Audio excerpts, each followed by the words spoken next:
Here we have some stunning early Empire Handgunners. These were actually released already during 3rd edition, although these are mostly associated with 4th edition, as they match the 4th edition Empire style. But they came out already in March of 1992, and 4th edition was only released in October of 1992. These were sculpted by Alan and Michael Perry, and they fit up their alley perfectly because they of course love military history, and that's what they really wanted to sculpt, as you can see from their later company after they left GW. These are just temporary bases. I like to use period appropriate original GW bases, so I'll change those before I prime these.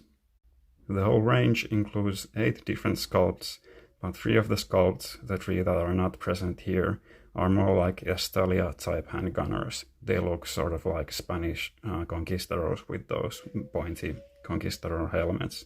So really these 5 are the actual Empire handgunners. Here's the first fellow with his commanding pose and great big feather cap. And of course puffy shirts and pants. And here's another fellow in this cool loading pose, reaching for the satchel, maybe for black powder or ammunition. And of course he's immaculately dressed as well. And here's a variation of the same pose, but with a different head. I'm sure they sculpted one of these first and then just converted the model by cutting off the head and sculpting another head. I think the body is fully identical.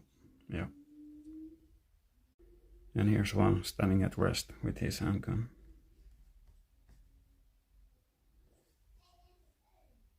And out of the 5 kind of German-inspired actual Empire handgunners, there's only one in this cool shooting pose.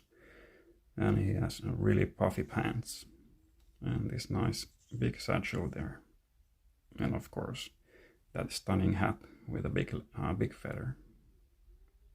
Yeah, I really love this. Love this range. Well, I love pretty much all of the old Citadel models, but these are especially nice.